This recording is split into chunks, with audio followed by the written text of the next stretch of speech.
Have you ever felt like you were living a life that wasn't truly yours, weighted down by expectations and fears? What if there was a way to uncover your unique and energetic blueprint and break free from those limitations to live a life of abundance and authenticity? Well, today we're going to be deep diving into how human design and gene keys can help you to do just that. Welcome back.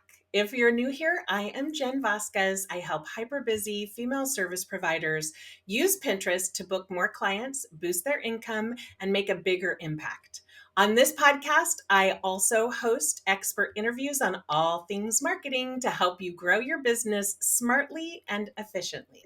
If marketing is something that you want to deep dive into for your business, make sure to subscribe to our podcast or check out our YouTube channel for more valuable insights. Today, I am thrilled to be chatting with Diamond Drip. Oh my goodness. Diamond is an award-winning speaker whose journey has been featured on KQED Radio News, On Stage Plus Television, New York Weekly, and loads of podcasts. With a background in visual communications and business strategy and a passion for personal growth, Diamond brings a unique blend of creativity, expertise, and energy to every conversation. Her mission? Helping women break free from fear and self-doubt and step boldly into their power. Using tools like human design and gene keys, she guides folks to trust their intuition, embrace authenticity, and unlock their full potential. As she likes to say, the limit does not exist, but fear will make you think it does. Welcome, Diamond. First of all, great intro. Bravo. Thanks. Thank Oh, you. good. Can you share a little bit about what led you to focus on human design and gene keys? Tell us a little bit about that and how these tools have really shaped your life. For sure. So, the thing that I always like to say was the catalyst for this path that I'm on now was my participation in a clinical trial that used psilocybin, which is the active component in magic mushrooms, to actually help heal my depression. And once I was in this awakened state and I was trying to figure out, like, how do I make life make sense? Because at the time of the trial, I had a product-based business. I had a side hustle, service-based business. I was pursuing my visual communications degree, and I'm a mom. And my daughter was like 3 or 4 at the time, and it just felt like I didn't have control over my life. It felt like I was on the verge of burnout. And I was like, how did this happen? I'm an entrepreneur. Like, I'm supposed to have control over my life. We all would And love that, by the way. It right, doesn't happen, but we right. love that. So the trial was really like a wake up call, because it was like, you got to do something different. You have to figure out a way to go with the flow more. You have to figure out a way to bring joy back into your life, because it was starting to feel like I was a slave to my businesses and I wasn't running them, they were running me. And I looked at both businesses and I was like, what is the thing that I like doing in both? And so in the product based business, I was kind of like a life coach, but I didn't get paid, especially for like one of my clients. We would like have these hour-long discussions about like his life and things like that, but he would only actually like pay for the product. And so like it was in an effort to get to know what they were going through so that I could make the best product recommendations. And then in my service based business, it was a side hustle, like I said. So it was graphic design based.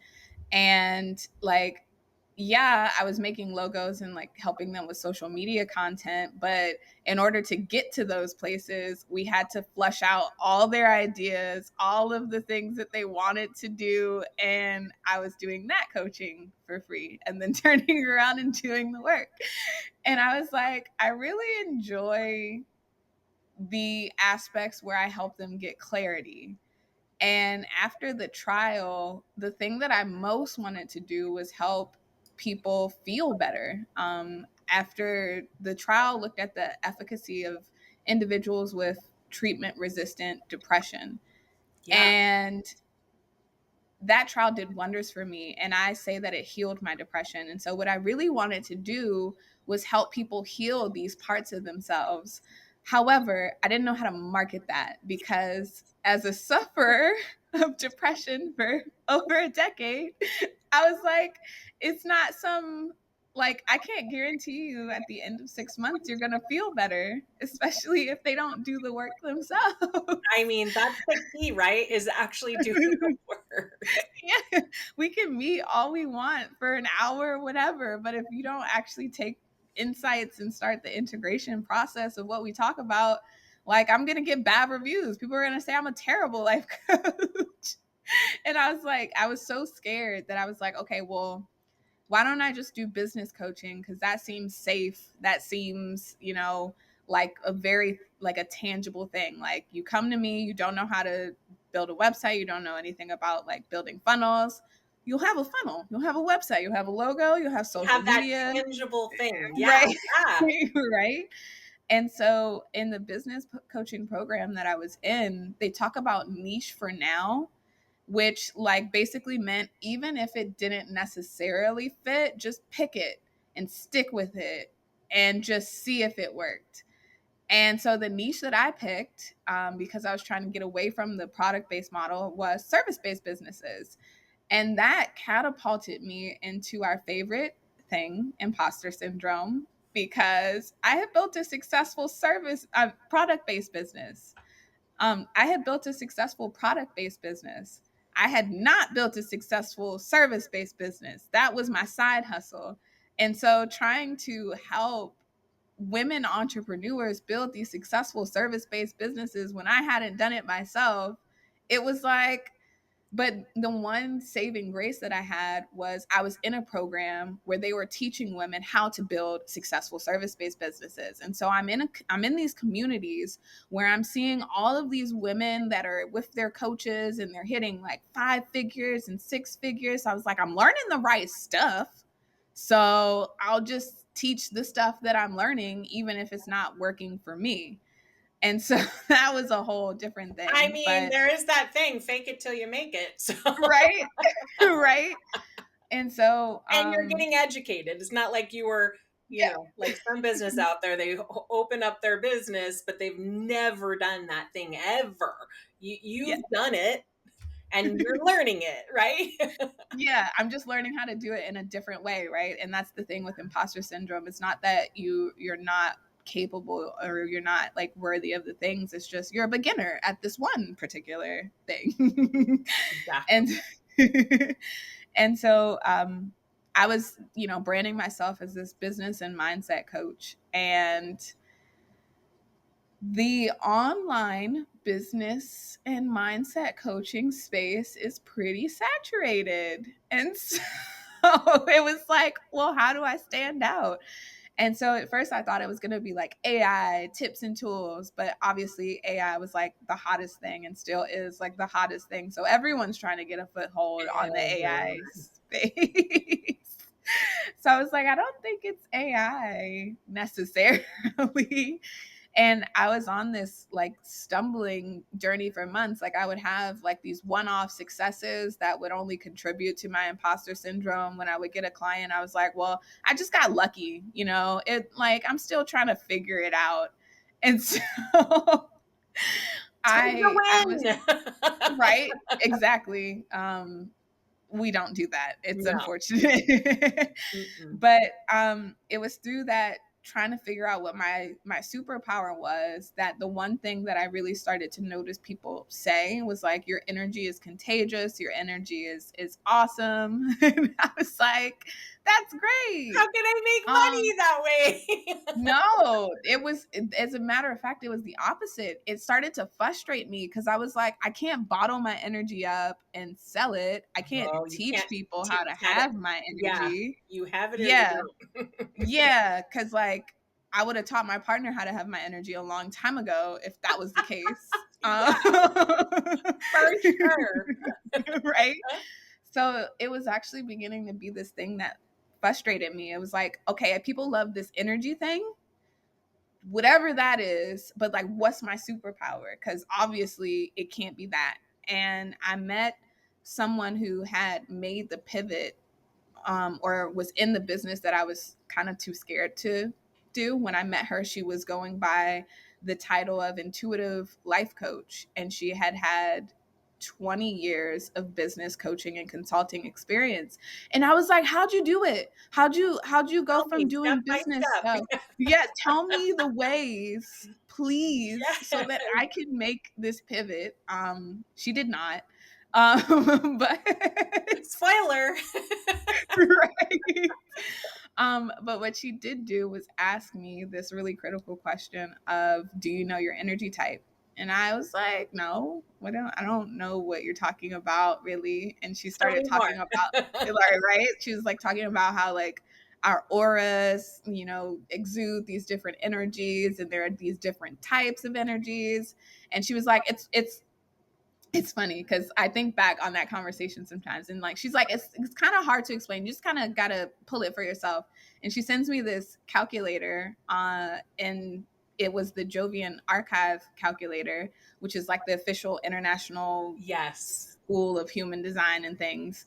And as you may know, if you or our listeners are familiar with that camp, when you pull your chart on that site, their whole business model is trying to get you to buy the report that's at the bottom. So they give you as little Yeah. information as possible. All sneak peeks enough to make you want to give your wallet because you want to know more. Right?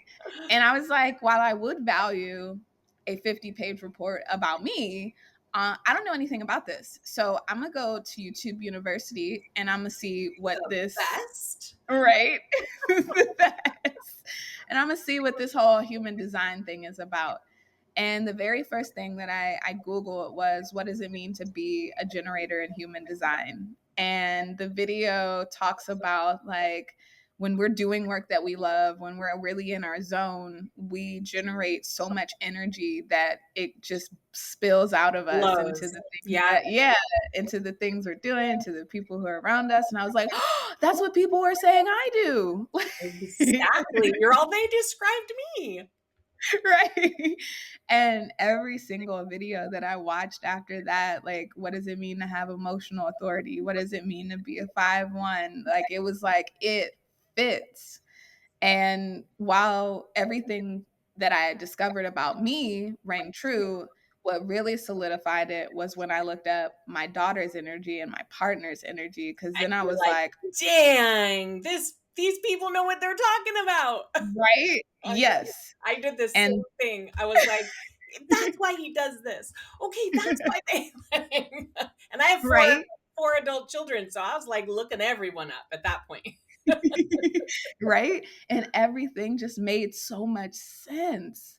And then of course, I was stuck because I was like, I don't know what this is. And I don't necessarily know how it relates to business coaching, but gosh darn it, I'm gonna figure out a way. You're inspired. You're excited by something. You feel like this is part of the answer for sure.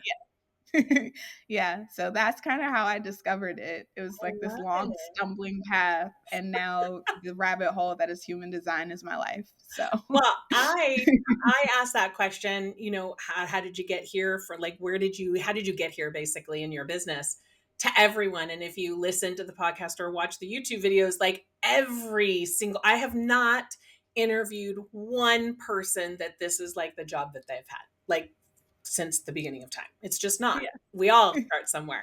Okay, well, how can our audience identify and understand their unique human design chart or energy blueprint? And like, what would be the first step?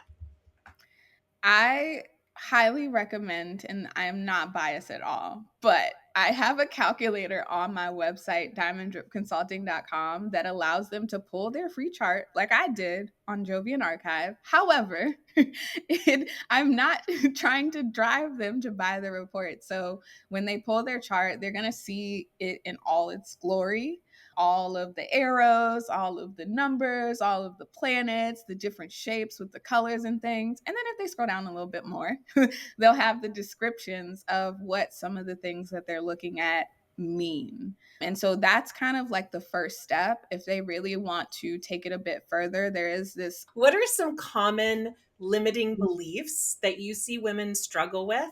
And how can they understand their human design? How can understanding their human design really help them to break those barriers down? Yeah, so I love that question because so many women, they feel like, especially in the patriarchal culture that we live in, like I have to remind women to take up space. Like they'll like someone will ask them a question, they'll give an answer, and because they're so passionate about whatever the answer they're giving is, they may talk a little bit more than they normally would, and then at the end they're like, I'm sorry, I just talked for like, right? And I'm like, take up space, like I asked you a question. Like I totally agree. another one is, so that's one for sure. But another one, and human design has helped me open my mind up to this because, like I say, this trial was like a catalyst for my awakening, but it was human design that helped me understand finally what people would say when they say, we're a mind, we're a body, and we're a spirit. And so, as a woman in this body, there are certain things that come with that. As a matter of fact, we have these cycles, and so every single phase of our womanly cycles has a different personality. It has different productivity like limitations, different workout limitations, different moods. And so understanding how to work with those ebbs and flows, and this is where human design comes in, getting out of the shoulds. There were so many times that, because I was able to energize or bunny it the last week, and then I would enter my luteal phase not necessarily knowing that that was what was happening, and I'd be like so hard on myself, like, what are you doing? What do you What's mean your you don't have problem? energy? Like, where's your Right. energy? Yeah, like literally dissing yourself. Yeah, for not being able to do the things that you did like last week because it was just not that long ago that you had all this energy.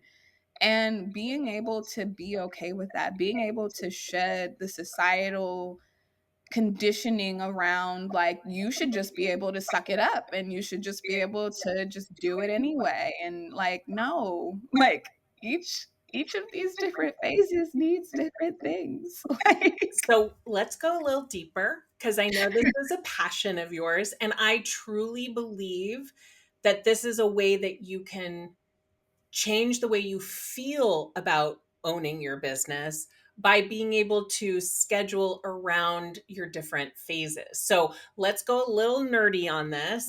Um, talk about the four stages of your menstrual cycle. I mean, this is a podcast for women by women. So let's go there, right? Tell me a little bit about the four stages and maybe how people can utilize those to plan their calendar. Because yeah. sometimes we don't want to do, like, how many times have we said yes to something with total excitement and then a week goes by and it's time and you're like, why the heck did I schedule that? What was Yeah. I thinking, right? So go Yeah. dive deep.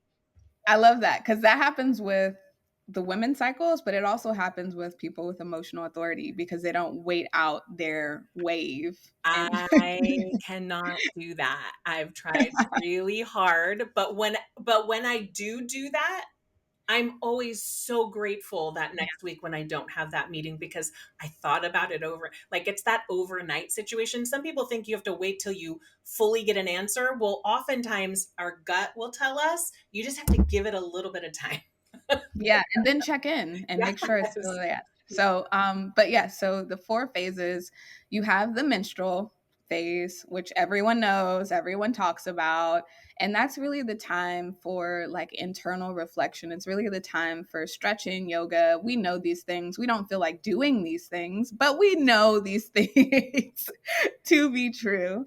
And it's really meant to kind of like restock and restore, and this is said a lot of times in like shaman culture that this is the most intuitive Yeah. like The time. it's crystal clear. I don't have to tap in real hard.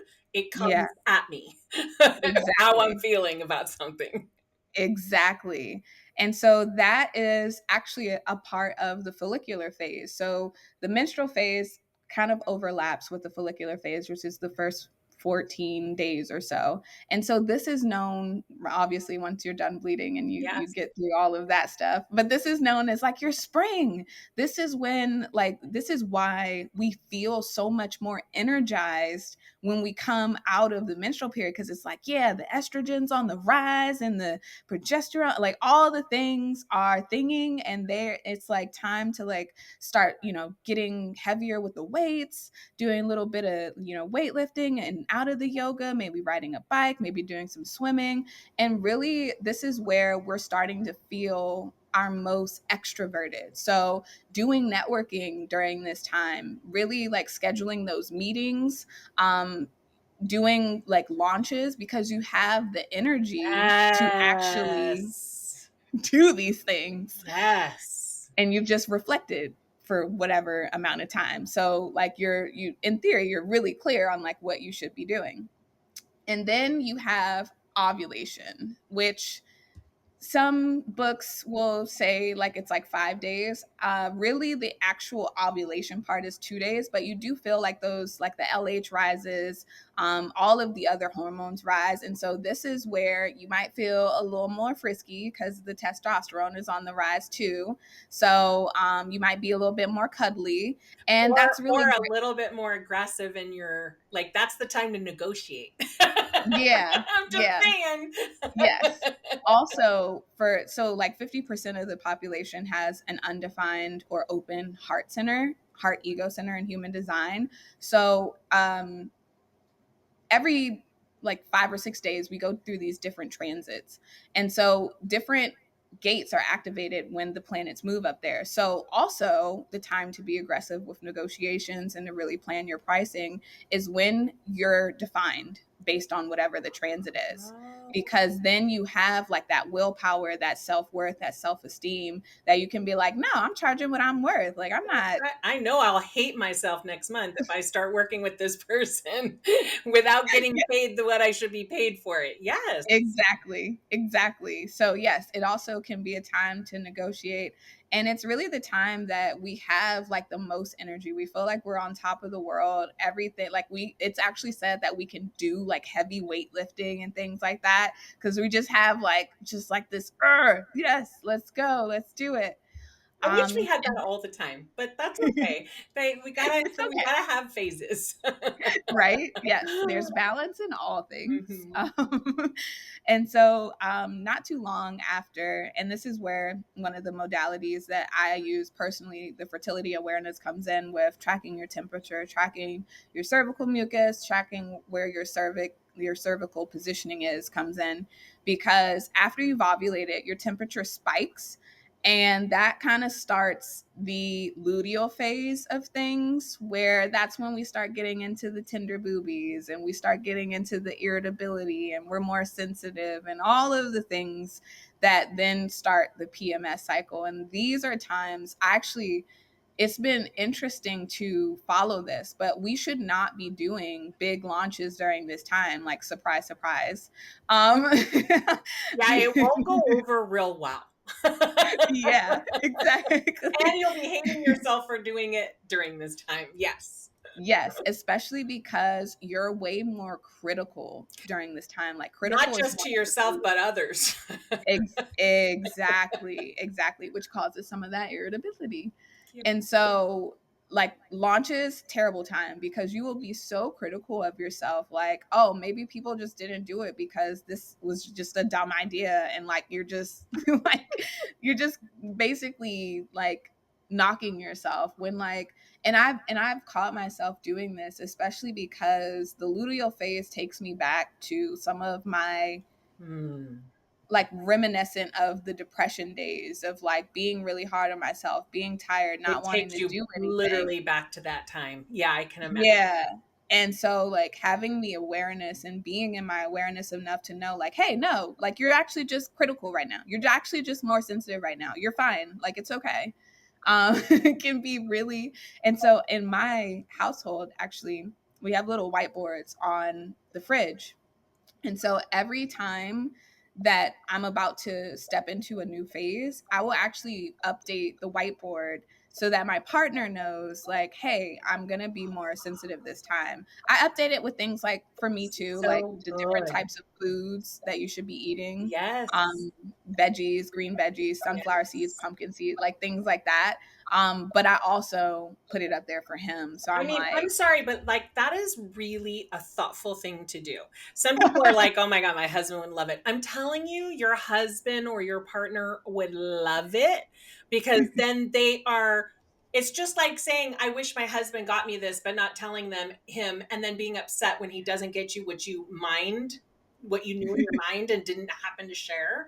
I think that's very helpful. yes.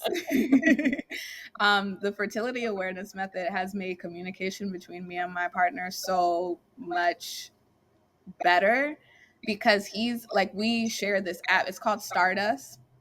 And like I can cast, it says like cast spells on him. And so I can tell him if I need chocolate, if I'm in need of more cuddles, and it'll like send him a notification like our algorithms detect that Diamond might need X. So he has that That is plus so what's on the board. helpful. Yeah. It's like an owner's manual. Yes. Yes. I shouldn't say owner's manual. That gives It's an me owner all manual these for thoughts in my us. head, but you know what I'm For saying. us. It's an owner's manual for us. For If the us, right? yes. Yeah. Yes. Okay, so I'm gonna switch it up a little bit because you have so much to talk about. Like I want to hear everything. How do you envision human design and gene keys? And tell me a little bit because I hadn't heard of gene keys. Mhm. So tell me a little bit about that first. But how can they contribute to your mission of empowering 1 million souls within the next 5 years? That's a mission. That is a great mission. Go ahead. I appreciate that. Yes, I have my speaking coach to thank for that. He had us all write vision statements back in April, and I was like, "Well, if you shoot for the moon, you'll land amongst the stars at the very Yes, it's least." so good. So to answer the first question, human design is a synthesis of a bunch of different sciences: the Chinese I Ching, the Kabbalah tree of life, the chakra model, astrology, astronomy, and some other ones. I've released my open androgynous need to be certain about all of the sciences that are involved in that because I learned that people don't care necessarily unless they're a one line. They don't care about all of the sciences. They just want to know how Don't it give me helps the them. So detail. Just tell me how it's to make it right. happen. So it's a synthesis. And Yeah. so Gene Keys actually takes a closer look at two of those sciences. So it takes a closer look at the Chinese I Ching and quantum physics, in that every single one of our gates, it has like a theme to it. So there's like the gate of ambition, there's the gate of doubt, which actually is in our earth right now, and the gate of confusion is in our sun. But each one has its theme, and every single one of those has a different frequency. So there's a shadow frequency, there's a gift, and then there's like the highest expression when you're really in alignment and you're really like when you really raised your vibration. And so Gene Keys takes a look at how you have lived in the shadows over your life and how you can actually start to transform those shadows into the gift and spend more of your time in those higher frequencies and less of your time in those lower frequencies. So it's basically shadow work So cool. essentially. I'm like, because I love when I get excited about something, I like want to nerd out. And so Yeah. I will be looking into that. That's because I think we all want to live in our higher self. I mean, if we ask everyone, everyone's going to want to just be better where everything's feeling in alignment. And that might not happen all the time, but it should be a goal to strive to do that, like to strive to get there as much as possible. That's Yeah. so wild. So those are the two. That's the difference between the two of them. And the one thing that I will note is that human design is very much like an owner's manual for this vessel in this lifetime. It's very like practical. It's like, if you have emotional authority, listen to your sacral and then wait, sleep on it, wait out your waves. It's very clear. Gene Keys is very much a contemplative situation, which is why it actually frustrated me when I first That's exactly what I was thinking. What? I'm not good at contemplating. right? I just want to So make when a I decision go. so my conscious sun in human design is 53, which is the gate of beginnings. And so in Gene Keys, it is when you break it down into the shadows, it's the shadow of immaturity. So moving from this place of external fixation into a place of internal groundedness. So that's the shadow. Mm. And you're transforming that into the gift of expansion because obviously, when we're able to validate ourselves and to be okay with that validation, we can expand into so much more. And at the highest frequency is superabundance. And when I saw that, I wasn't feeling very abundant. I was, however, feeling very much in need of external fixation, like external validation. Yes. And so I was like, well, how do I go from here to That here? seems real far. Right. And they're like, just contemplate. And I'm like, those aren't steps, though. I want instructions A, B, C, one, two, three. You mean I just have to sit here and think? Right. That And just doesn't reflect sound, on my I know past. it's super helpful, but it sounds, I Yes. mean, obviously, if you want to really work on yourself, that sounds like something smart to do. Yeah. And so as I continue, I put right. I discovered Gene Keys. I was like, I don't know about this contemplation thing, and I just continued on with human design. But as I started to do more shadow work and listen to the contemplations of Richard Rudd and things like that, I was like, oh, I see. This has merit now. But I was very much like practical solutions at first, and I was like, I need the steps. I need this. But yeah, so those two things really help because I always say like you can start with Gene Keys. I don't recommend it unless you've already been like doing Yeah. this work and things like that.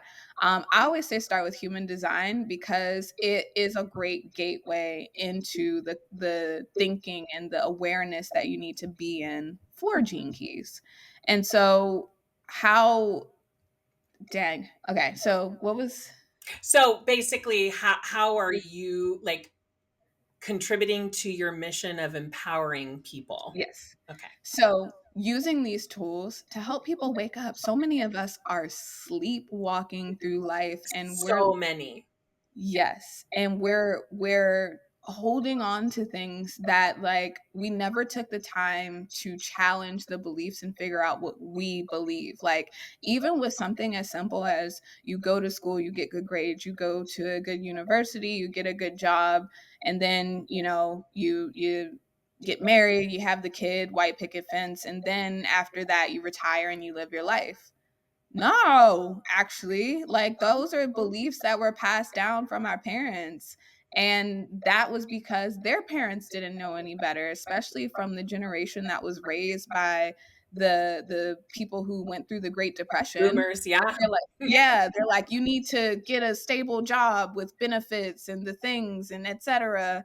And like, what? You can't do that. That's too risky. Like, you gotta, and it's like, no, you don't actually believe those things. If you really sit down and interestingly enough, contemplate those beliefs and where they came from, you don't. And so it's being able to take back sovereignty over your life by challenging those beliefs because from the moment that we're born, we're in our parents' energetic field. And so the things that they believe, because they're consistent in those beliefs, we take them on. And then we go out into the world and we're around our friends and then we take in their beliefs.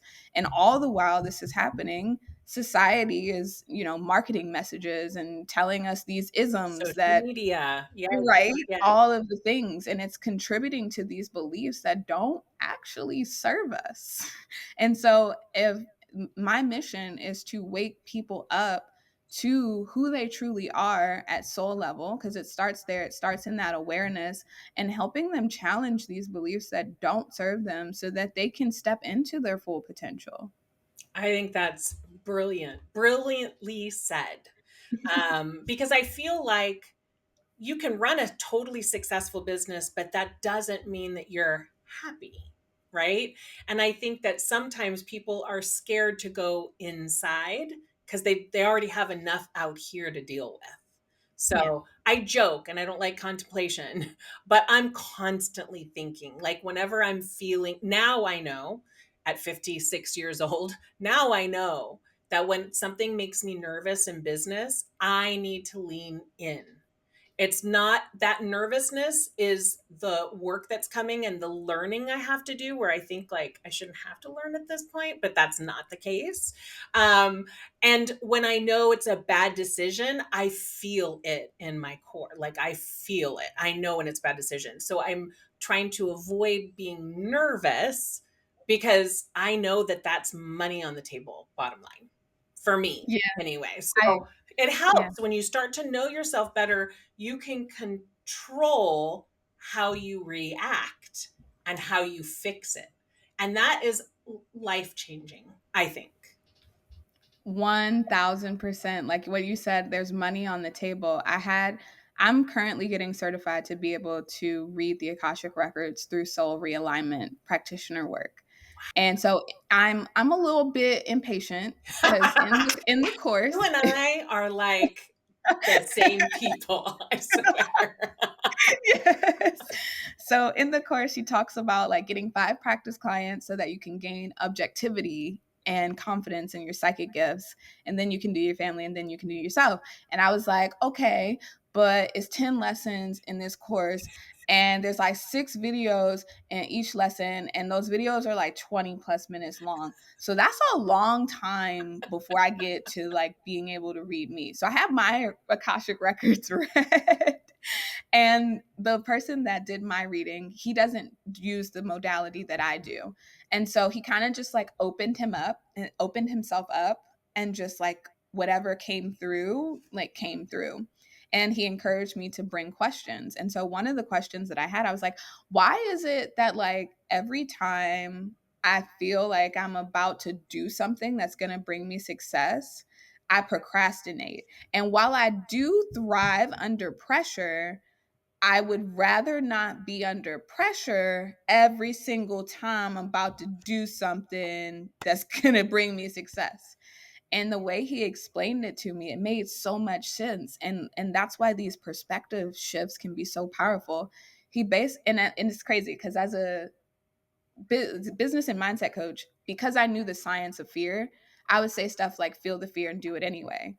But he basically told me, he was like, whenever you're going through these like different steps, you're like walking up these stairs, that last step you is taller and you can't see over it.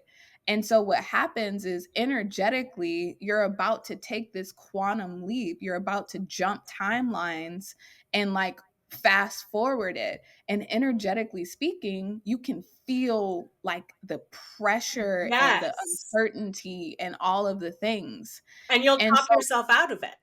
exactly, you're like, nah, maybe I don't need to take that next That's step. that. Like maybe I could I'm just, happy right you know, here. yeah, right. I'm happy on this step. And so that perspective shift of like, I'm only feeling this way because I'm about to jump timelines. I'm about to speed up whatever is about to happen.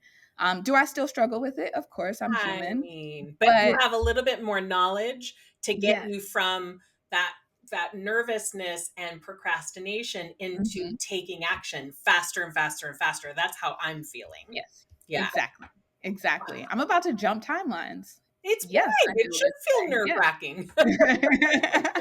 Exactly. Oh my gosh. Okay, for somebody who is new to these concepts, new to these ideas, what are some practical steps that they can take today, right now, as they're listening, to start sort of living more in alignment with their human design or just with being a little bit better with ourselves?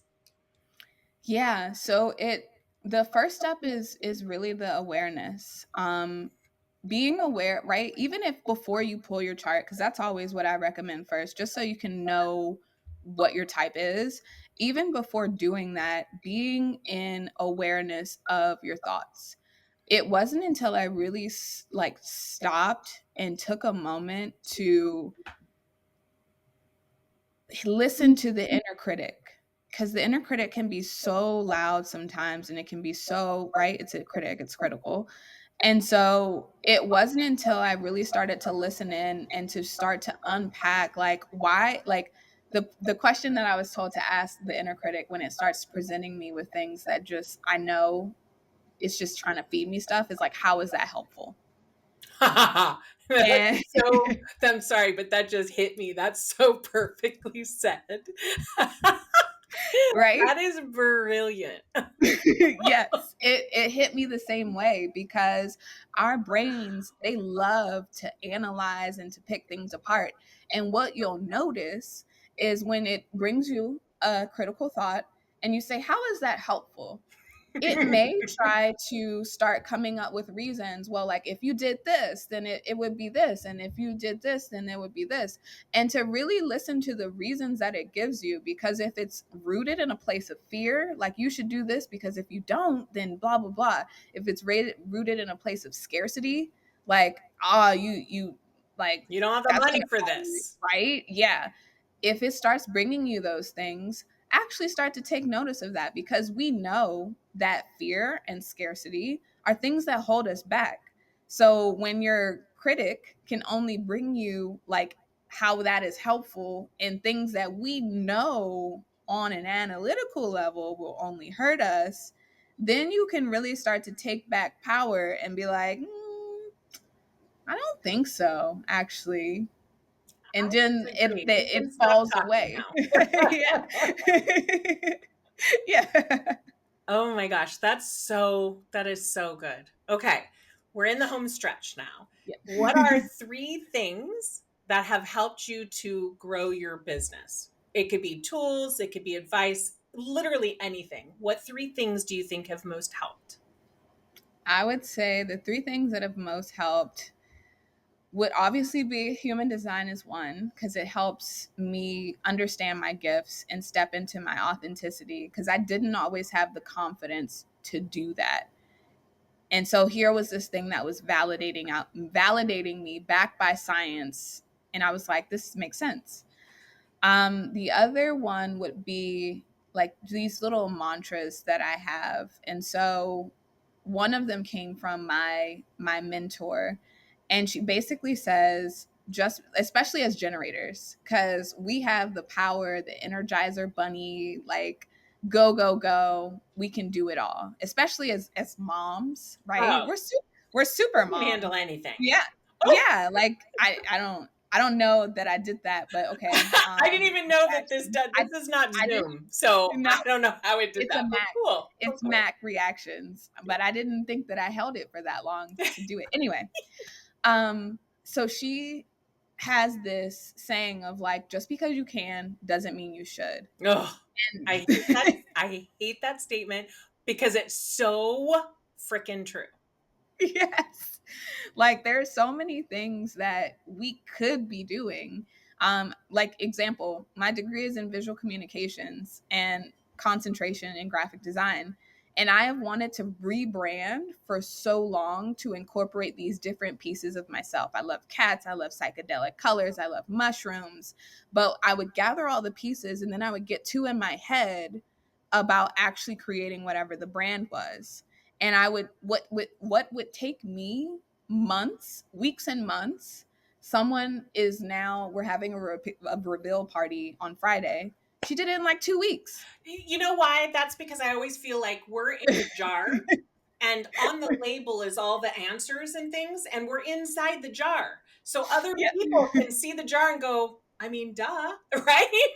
But for us, it's so hard. Like, I can help anybody out there all the time, but to help myself sometimes is not as easy. So you're so smart. No, you're so smart to do that because you'll analyze everything to death because it's like important for your business. Yes. So just because you can doesn't mean you should, Oh, has been really helpful. And then another mantra that it really stems from even like the pivot that I made, but it really stuck with me. Comfort and growth can't coexist. oh, that's Yeah. really good. Oh, I haven't heard that one. That's a bummer, but it is It a is. really good one. Right? So I just remind myself in those really uncomfortable moments, in those really, really challenging times, it's like I'm growing in some way right now. I can't, I'll be able and to that's where embrace it gratitude, later. right? Don't complain about Yeah. it now. Yeah. Right. And that's where gratitude can be super helpful of like, okay, I know this looks really hard right now, but how can I shift my perspective to see the good and then get through it? And then it's like, oh, yeah, no, that was actually growth. Okay, that was nice. Cool, cool, cool. Love it. We shouldn't Yeah, have to go through it, but actually, I'm better because of it. So we'll exactly. let that go. All right. And the third piece of tools advice. Yeah, you want to, that was three. It was the human design, it was the just because you can doesn't mean you should, and comfort and growth Got it. codes. Got it. I thought you were saying mantras was your second and then another one. No, that's Oh, I mean, I perfect. can. Nope, I nope, can nope, give nope. That's it. perfect. That's perfect. This podcast is going to be awesome. I'm just saying. Before we get, well, I was going to say, we don't have to say this because we already get it. So, this is the time that I normally talk about a gift that you're giving, but we've already mentioned it. So, make sure that you go check out those show notes. And then, in case anyone has been listening to our conversation and thinks, I really need Diamond's help, how, like, what are your services? How can someone work with you? Absolutely. So the thing that I always recommend first is to do just a 90-minute reading. Just do the understand and master your energy one. In that reading, we talk about who you are energetically. We talk about what you're here to do, what you're here to learn, what deeply fulfills you, and your purpose. And from there, we decide towards the end of that session, like, do we want to go further? Do you want to explore plant medicine? Do you want to talk more about spiritual development? Do you want to talk more about business? Because I have different avenues. So, Yeah. understanding and mastering your energy is always the first place that I say start. That's perfect. And your first place is going to be getting that chart. That's your freebie. And then Yeah. getting your taste and then Yeah. for sure connecting. I love this conversation. If you guys have found some ideas and tips and things that you can do to implement in your business, we would love for you to leave a review because for podcasts, that's the lifeblood of our thing. Now go out there and do something good for your business, like snagging Diamond's gift and then taking action, whether that's you working on yourself from the chart that you get from her or doing that 90 minutes, which sounds incredible to me. But take action, write it down on your calendar, assess, learn, and go from there. Thank you so much for your time today. And you're, oh, see, thank you for your time today. And I really appreciate you coming on and sharing with all of us. Thank you. Have a great day. Bye.